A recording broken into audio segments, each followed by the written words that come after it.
This news is funded by viewers like you. Please support our work at democracynow.org/give.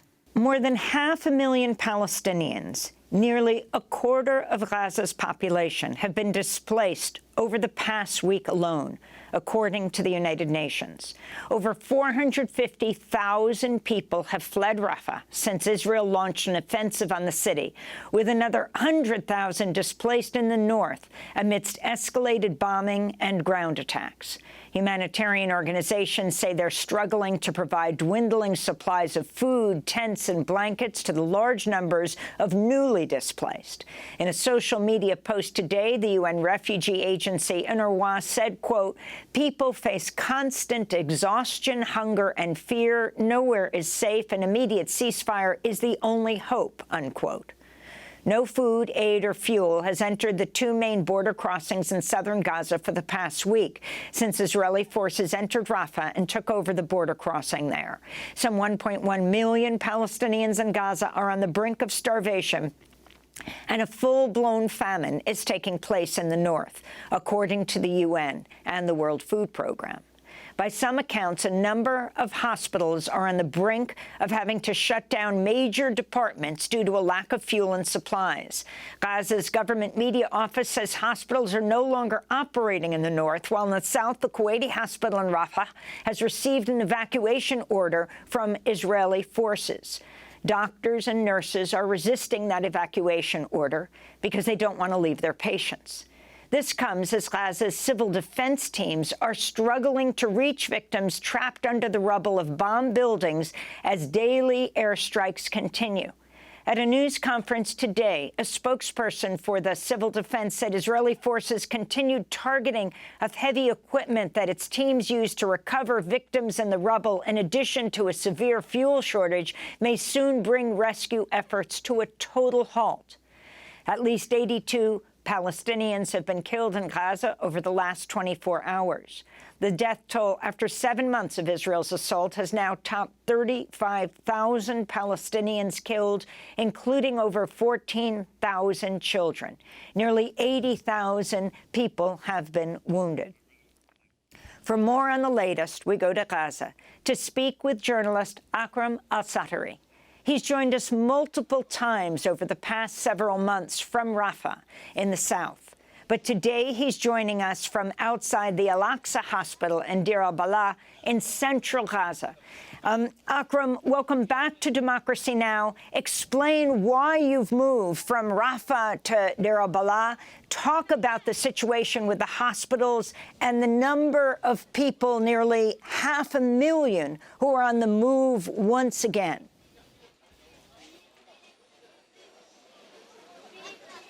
Good morning, Amy. Good morning from Gaza. Good morning from Shuhada Al-Aqsa Hospital. To start speaking about the situation, I would portray to you and all the viewers a situation that was taking place not far away from me.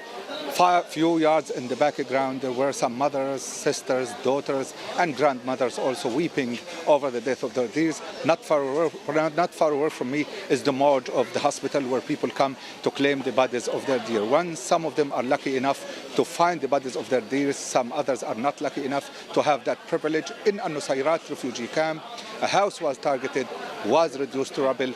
30 people were killed overnight. Some of them were retrieved. Some other people are still under the rubble of the houses that were destroyed. People are frantically trying to retrieve the bodies of their dears and of their relatives. We went there. We saw the destruction. We saw the suffering. We saw the people frantically trying to retrieve the bodies of their dears, and one of them was happy to find the body of his relative. The house was sheltering internally displaced family, a family that was displaced for around 8 times, Amy. 8 times in Gaza, 1 time from the Gaza North to Gaza City, 1 time from Gaza City to Gaza Central area, another time from Gaza Central area to Khan Yunis area, and a third and a fourth time from Gaza area to Rafah area, and then from Rafah area to another area in Rafah that was deemed safe according to the prescription of the Israeli occupation forces. People have been moving.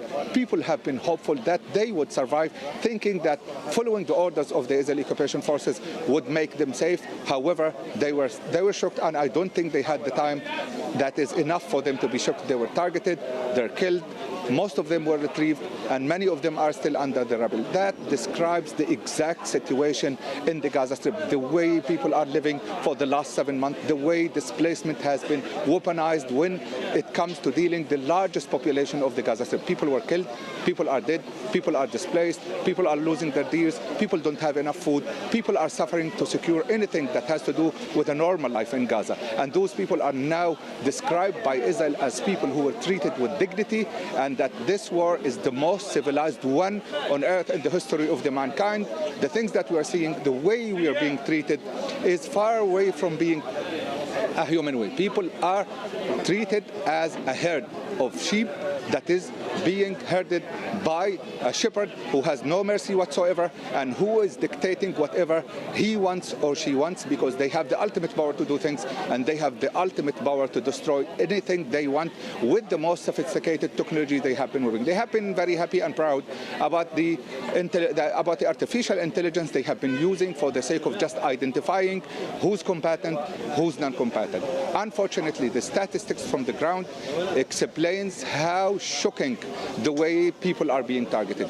Mothers are killed with their sons, fathers are killed with their daughters and sons, whole families wiped out, and even now in Rafah area, in the east, west, south and north in Rafah, in the Gaza south area, in the Gaza north area, in the Gaza central area, non-stop bombardment, and people who were asked to leave Rafah are now in Gaza central area or in Khan Yunis, and they are still seeing with their own eyes. I mean, again, the lucky ones who are surviving the bombardments are seeing with their own eyes that there is no safe haven in Gaza Strip.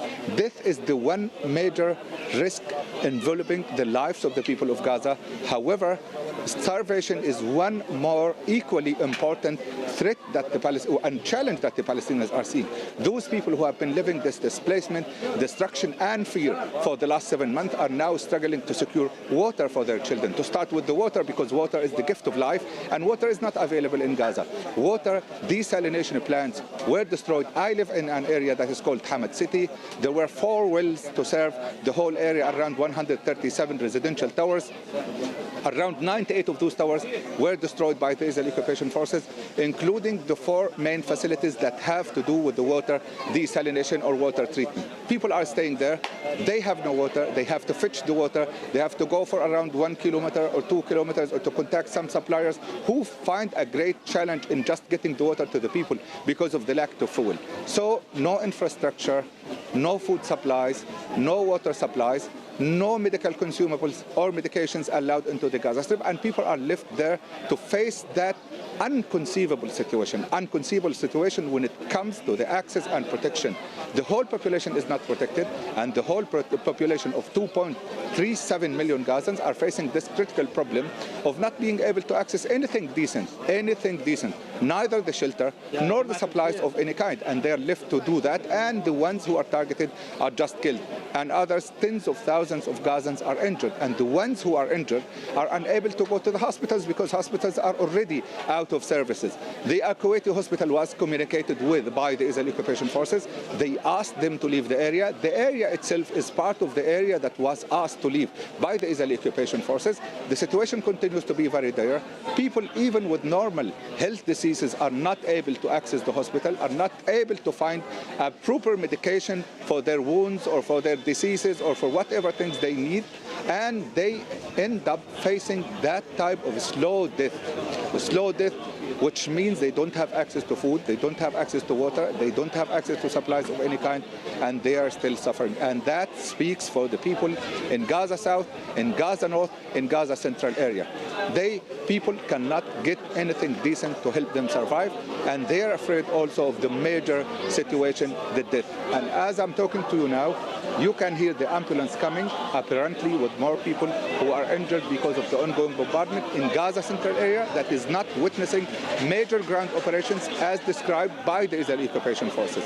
So the whole situation is dire, is extremely catastrophic, is aggravating into something extremely ugly, unacceptable, and unbearable, is not justifiable according to the dictates of international humanitarian law, nor the international law, and the instruments that have to do with the dignity of the people, with the safe and sound access to resources at the times of conflict. People have been deprived from that decent access for around 17 years now because of the strict blockade that has been imposed on the Gaza Strip. And now they're being targeted, they're being deprived, they're being displaced, and they don't know what next is going to happen. They are afraid from death, they are afraid from hunger, they are afraid from the very lacking situation they have been living, and they don't know what the future holds for them. Akram, I wanted to ask you, you mentioned northern Gaza. The Israelis had claimed that they had pacified the area. Many people have started to come back. Now they're attacking again. What are you hearing about what's happening in northern Gaza? Northern Gaza has been seeing a large-scale ground operation. Israeli occupation forces declared that they have won the war in Gaza North. They declared that they have destroyed Hamas power, and now they're coming back apparently to win again Hamas up till some certain time when they will come back one third time to also win again. They came back to Gaza North. They targeted al-Zaytun neighborhood. Al-Zaytun neighborhood was declared as a clear area from Hamas like around 3 months ago, and now they're coming back there. They are conducting a major operation. They're using 3 battalions in that fight, 3 brigades in that fight, and they have been attacking the infrastructure. The image that is coming from al-Zaytun area shows very comprehensive and intensified bombardment. Whole blocks are in smoke. The horizon is filled with black smoke, which is indicative of the ongoing fires resulting from the ongoing bombardment. And with that ongoing bombardment comes the ongoing death and destruction and injury resulted to the people.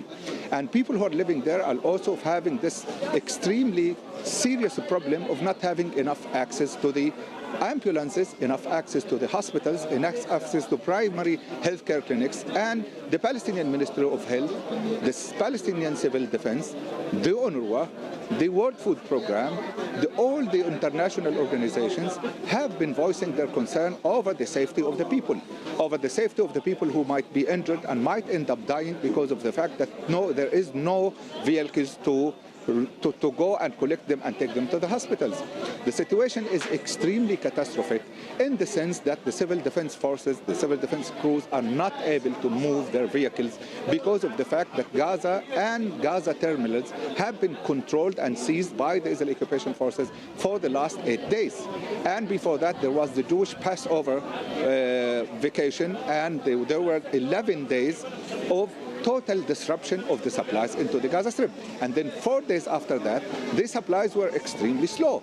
So people are suffering. They are deprived from everything. And the ones who are injured and the ones who are seeing now the ongoing fight or the ongoing destruction in al-Zaytun area are asked to move to another area further inside Gaza City. And then that other area is targeted. We have been hearing the recent news about the bombardment and the 10 of people killed and a bombardment or a strike that took their lives, and then another 8 people, and then 10 people, and then 5 people, and then 2 people, and then 3 people, and a mother, a child, and her son. So it is extremely catastrophic, and people are moving, and they're hoping that they would survive, but unfortunately, many of them are not surviving.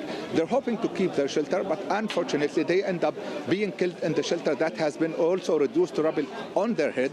They are hopeful that they would be treated once they are injured. Unfortunately, they cannot access any health care, and they have been left with that suffering for such a very long time now, and they are unfortunately expecting to see more of the same today and tomorrow and in the coming days, with no ceasefire reached, and with the international community failing to do something that would change the dynamics when it comes to that kind of continuous escalation and conflict.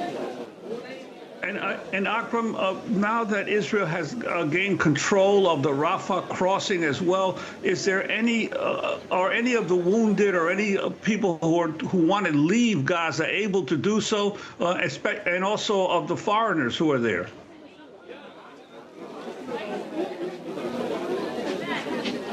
No human being whatsoever is allowed to cross Rafah crossing or Kerem Shalom crossing. In the second day of that seizure of the border, a truck was summoned by the Israeli occupation forces for a transporter that is known, unidentified, and recognized by the Israeli army. They went there. 10 people went there. 6 of them were shot by the Israeli army, and the truck that was supposed to enter Gaza did not enter Gaza. So it's a full and complete closure of the border. No foreigners, no Gazans, no one is allowed to move from that area, and no supplies whatsoever have been entering that area ever since this whole process started in Rafah and Kerem Shalom area. Akram, this is going to be our last question. I just want to emphasize to people how rare it is to hear a reporter inside Gaza, so we thank you so much for this report. Now, you have moved out of Rafah. Is this the full ground invasion of Rafah that we're witnessing? And also, can you comment on the civil defense group that held a news conference today saying that Israel is targeting their heavy machinery that helps to get people out of the rubble, that they are increasingly unable, also not having fuel, to save people from the rubble, where it's expected over these months there are over 10,000 people at least buried, but continuing each day.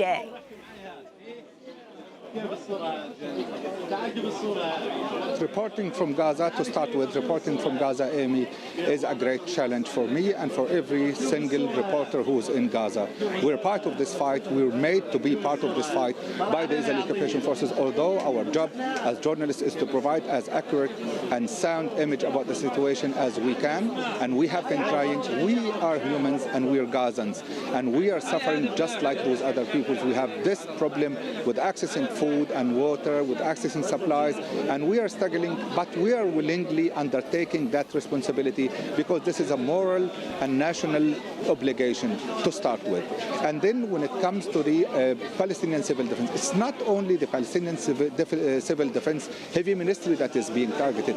Also the Gaza municipality heavy machinery is being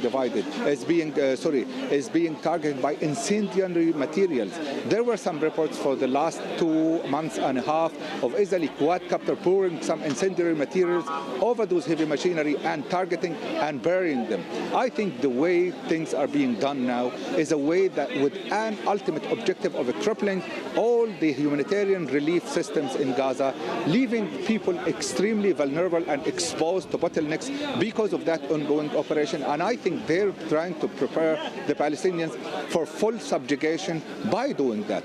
When we have been hearing about this issue in the Gaza North, Gaza City, and also in the Gaza South, the way the Israeli occupation is dealing with the heavy machinery that is supposed to be doing the leveling work for the sake of just helping the people and also removing the rubble. We have around 10,000 Gazans who are still under the rubble, who are still, their condition is unknown. Absolutely, they are dead, which makes the true number of people dead 45,000, not 35,000. 10,000 people are still under the rubble. Some of them are under the rubble for 7 months. 7 whole months, bodies are under the rubble.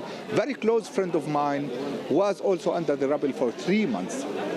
3 months and a half, he and his mother, and no heavy machinery, no excavators, no vehicles of any kind were allowed into Khan Yunis area, and he ended up being retrieved after 3 months and a half.